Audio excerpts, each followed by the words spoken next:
DPI Tamil News. தருமபுரியில் வன உரிமை சட்டத்தை அமல்படுத்த கோரி பழங்குடியினர் கவனஈர்ப்பு ஆர்ப்பாட்டம். தருமபுரி மாவட்டத்தில் வன உரிமை சட்டம் 2001 முழுமையாக அமல்படுத்த கோரி மாவட்ட ஆட்சியர் அலுவலகம் அருகே பழங்குடியினர் மற்றும் பல்வேறு அமைப்பினர் கவனஈர்ப்பு ஆர்ப்பாட்டத்தில் ஈடுபட்டனர். பின்னர் மாவட்ட ஆட்சியரிடம் கோரிக்கை மனுவும் அளித்தனர்.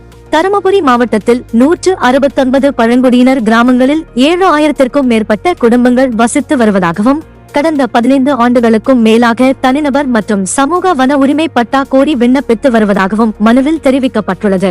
ஆனால் வனத்துறை அதிகாரிகள் பல்வேறு காரணங்களை கூறி விண்ணப்பங்களை தாமதப்படுத்தி வருவதால் பழங்குடியின மக்களின் வாழ்வாதாரம் பாதிக்கப்பட்டுள்ளதாக குற்றம் சாட்டப்பட்டது. எனவே கிராம சபை, வன உரிமை குழு மற்றும் துணை மாவட்ட அளவிலான குழுக்கள் மூலம் நிலுவையில் உள்ள விண்ணப்பங்களை விரைந்து பரிசீலித்து தகுதியான அனைவருக்கும் வன உரிமை பட்டா வழங்க மாவட்ட நிர்வாகம் உடனடி நடவடிக்கை எடுக்க வேண்டும் என வலியுறுத்தி ஆர்ப்பாட்டக்காரர்கள் கோஷங்கள் எழுப்பினர்.